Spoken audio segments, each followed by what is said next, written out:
So DARPA's got a new program, y'all. I found this today.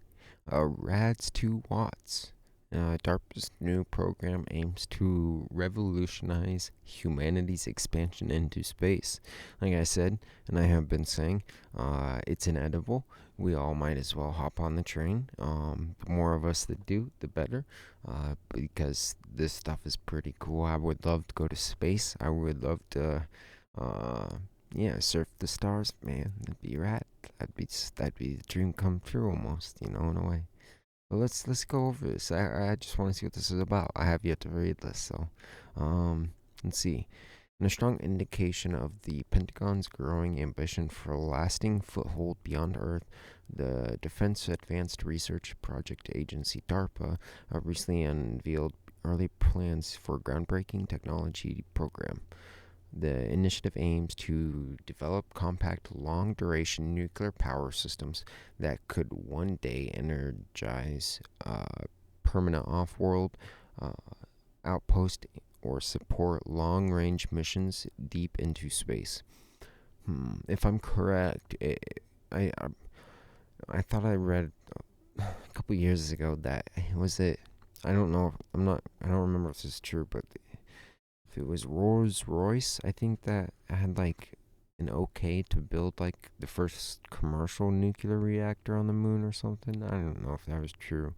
Thought I remember seeing an article like that a long time ago.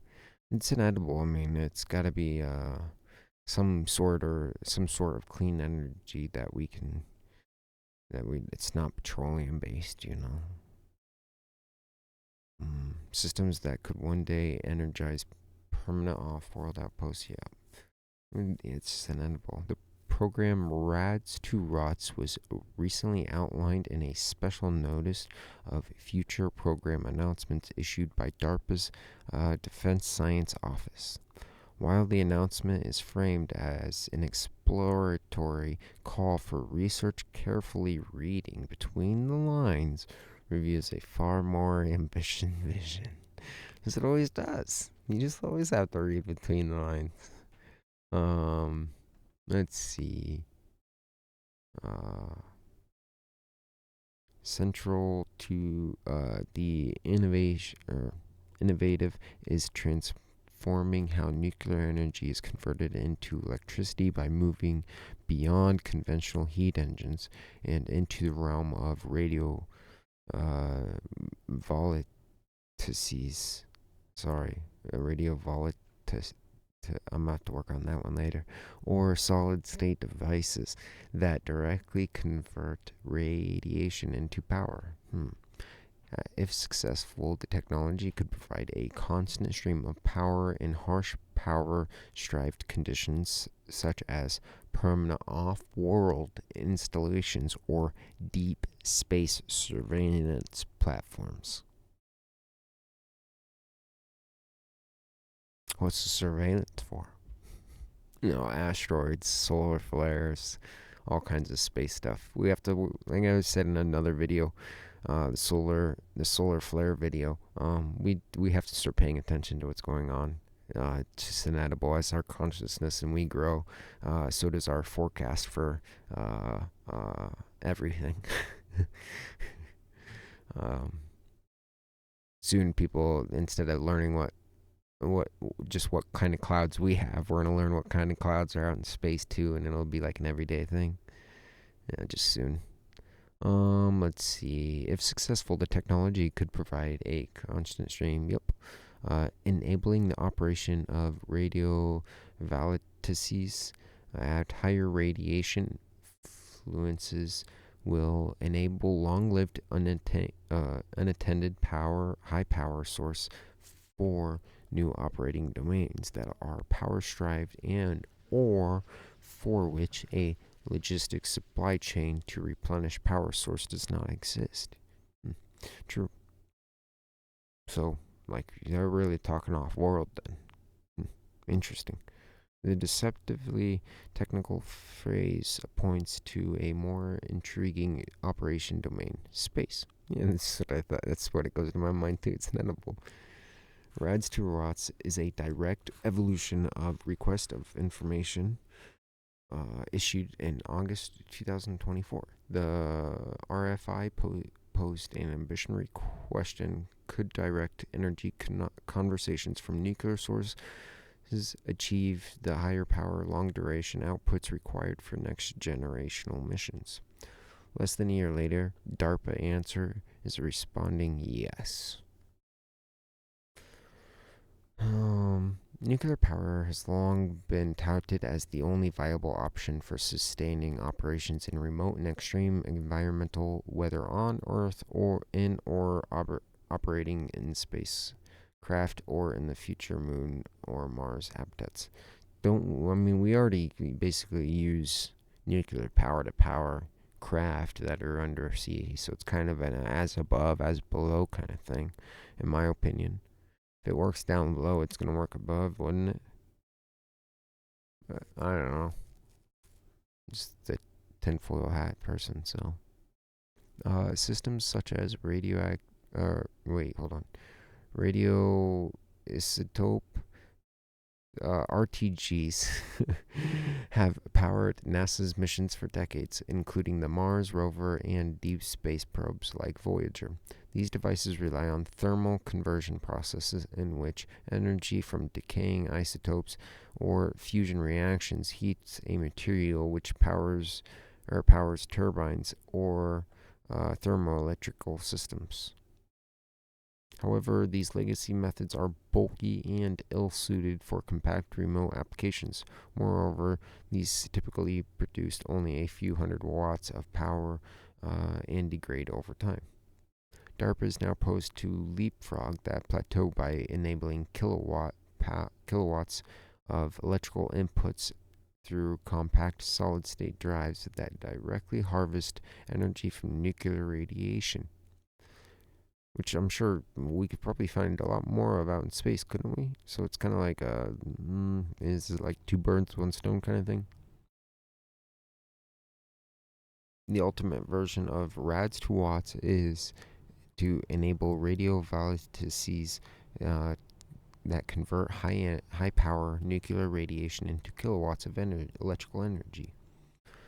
The goal is to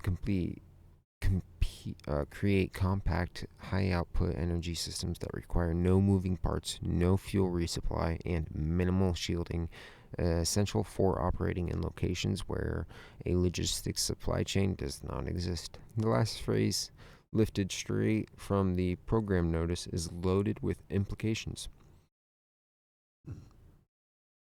It suggests DARPA is preparing for missions in environments like the Moon, Mars, or deep space, domains where resupply is not just expensive but physically impossible. Yeah, like Titan or like the Uranus or the Moon. The Moon's around Jupiter. I mean, I don't know. We go all over. Then I feel like we need to. It's inedible. We need to start setting up some more satellites, especially around our sun. Keep watching them, especially at these solar flares lately. DARPA's growing nuclear-powered ambitions. The Rads to Watts program didn't emerge in a vacuum. In 2024, DARPA issued a RFI expressing the agency's frustration with glacial pace of innovation in nuclear power systems. Methods to convert the energy of nuclear fission reactions and the decay of radioisotopes into electricity have not evolved since the innovation of RRPSs and fission reactors over 70 years. Holy cow. And remain unoptimized. Bro, what are we doing here? What are we doing here?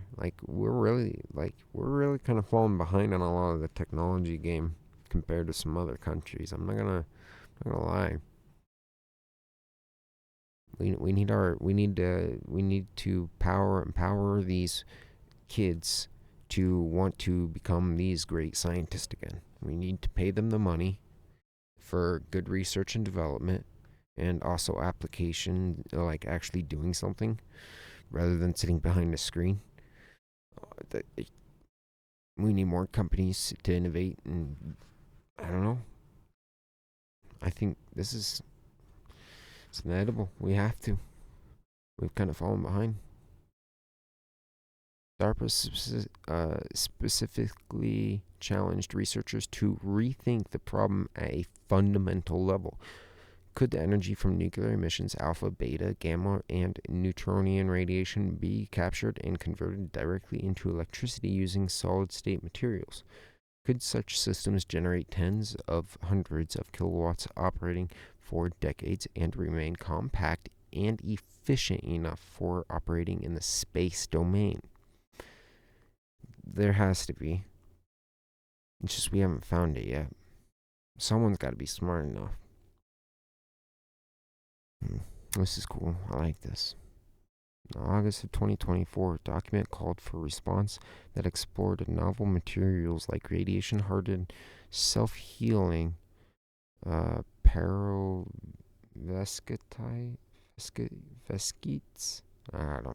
bilayer graphene, and doped semiconductors. Wait, the semiconductors are doped, man. I'm sorry. That generate power even from secondary radiation created within the device itself. Huh.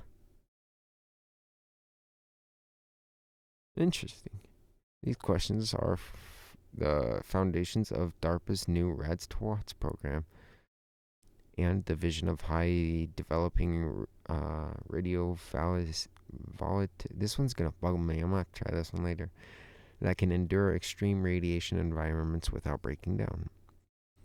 Core challenge: high power, high efficiency, long life. Atomic batteries are not new. They've powered microelectronics and niche applications for years. At extreme low levels, often just nanowatts to milliwatts, the problem has never been the concept, but the scalability. Materials quickly degrade in high fluence environments, where practical strike a device where particles strike a device with incredible frequency and energy. Lattice defects accumulate in semiconductors, traps electrical charges, and degrades the band gap needed to produce current. Efficiencies plummet, and the device dies long before its radioactive source is spent. DARPA initial call for information directly addressing this, stating the lifespan of the candidate semiconductor materials at high power are mostly limited by availability to withstand excess radiation energy over time and maintain performance. They want a solution. RFI cast a wide net seeking academic, industrial, and government insight into whether such technologies were feasible and how they could be developed. I noticed encouraged speculative thinking around new materials, band gap engineering, multi-junction approaches, and smart shielding that could generate and manage radiation energy. By contrast with the announcement of Rads to Watts, DARPA is pivoting from exploration to execution. Program participants are called to abandon typical low-power radioactive architectures and develop entirely new classes of materials and device structures. The emphasis is not on initial efficiency, but durability over time and exposure. Technology qualities that, if achieved, could fundamentally change how humanity powers devices in space and other extreme domains. Strategic implications. Rads to Watts powering the moon, Mars, and beyond. In space, it is not just essential, it is existential. For instance, the 2-week lunar nights renders solar panels ineffective on the moon. Interesting. Battery storage becomes impractical at scale. True. And the cost of sending fuel from Earth is strong. That's unfeasible. Huh. I didn't know that. That makes sense, though. However, a compact nuclear radioactive system that quietly produces kilowatts of electricity for years without intervention would revolutionize lunar operations. It would revolutionize a lot. Yeah. It could power autonomous construction, bots, habit life support systems, or communication relays. On Mars, where sunlight is weaker and dust storms can obscure solar panels for weeks, the advantages only multiply. Additional permanent or semi-permanent orbital and lunar facilities powered by autonomous nuclear systems could grant the U.S. military and intelligence community unpredicted reaches of resilience in space. This is it, y'all. This is where we begin. Moreover, space is increasingly becoming contested domain with China and Russia. It's true. Investing in lunar ambitions and space-based defense infrastructure as terrestrial conflicts threats evolve to include satellite disruption and orbital espionage, having persistent untethered power in space becomes more than a technical challenge. It becomes a strategical necessity, which is true. It's inevitable, as war has always helped innovate. That's just kind of how nature is in a way. It innovates when it's pushed back against. When it's pushed back against, it's just.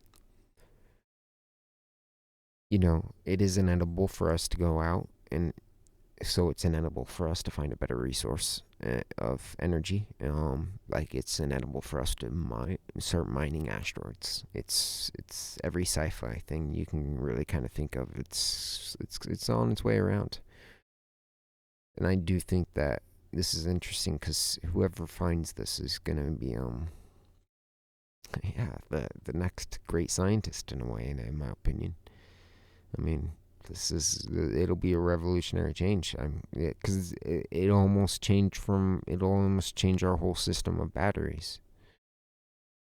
It'll be a whole new generation of learning electricity, magnet, and I just, whoever comes across this will be interesting. This is kind of cool.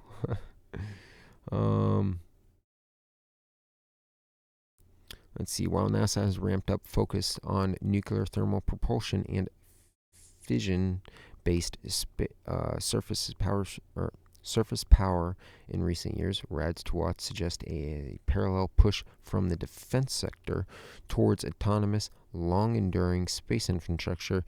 This direction echoes earlier Department of Defense efforts, such as the 2023 contracts issued by the U.S. Air Force Research Laboratory to develop nuclear-powered reactors for next-generation spacecraft. Yep, that's cool. That is fucking cool. Like I said, as above, as below. If it kind of works down below in the waters, it should have relatively work in space.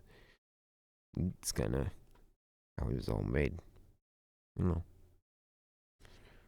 path ahead from lab to launch pad. DARPA's moved from a request for informational to formal progression. Announcements suggest the agency received promising response to its 2024 call. Clear is not formal solicitation. Technical path push forward. Signals DARPA's increased willingness to invest in enabling technologies that, while not explicitly military, have a deep dual use potential across space exploration, planetary science, and national defense. Yep. Well, it's you can't have one without the other. If you want the technology and the cool stuff, you're gonna need some way to power everything. The following steps will likely improve broad agency announcements, propose days and selections of research teams. DARPA Connect, the agency onboarding platform, is already encouraging new researchers to participate, hinting that DARPA wants to cast a wide net across academia, industrial, and government labs. Like if I was a college graduate, that would be cool. That's definitely something I would definitely check out. I would, in a heartbeat, I would sign up for that. That's cool. I like that. That's cool. If anyone that's smart enough that's watching me, if anyone is smart enough though, that's cool. DARPA Connect right here, right there. It's the onboarding platform. So I don't know. Check into it. See what they got. I've looked in their jobs for a couple times. They've got some really, really interesting jobs. You should definitely take a look yourself. Biomedical ones are pretty cool. There's a lot of cool stuff, but let's go on. It's almost the end, anyways. Ultimately, what began as a theoretical inquiry into overcoming the limitations of legacy nuclear technology has become a tangible program to power the next frontier of human and robotics exploration. It's simple as that, yo. It is as simple as that. Like I've said, it's inedible, especially when we are flying spacecrafts across the universe. We are gonna need some form of way to power everything efficiently. It's not petroleum based, because not every planet's gonna have a petroleum based infrastructure or petroleum based stuff for us to get. Not everything's gonna have you know, in a way, water. Well, I guess everything kind of does, doesn't it? I don't know. All I'm saying is we need a better source of power. And nuclear does sound. It's always been the thing that people have been afraid of, but we've known it could power things cleanly. And then I did see another article. It was about some company that was actually starting to find a way to make money off of nuclear waste. They were able to repurpose it into, like, I don't know. I didn't fully read into it all the way. I skimmed the article. I should have read into it. But, I think it's all going to improve over time. And this is interesting. I like this. It's cool. I don't know. I'll talk to y'all later. Bye bye.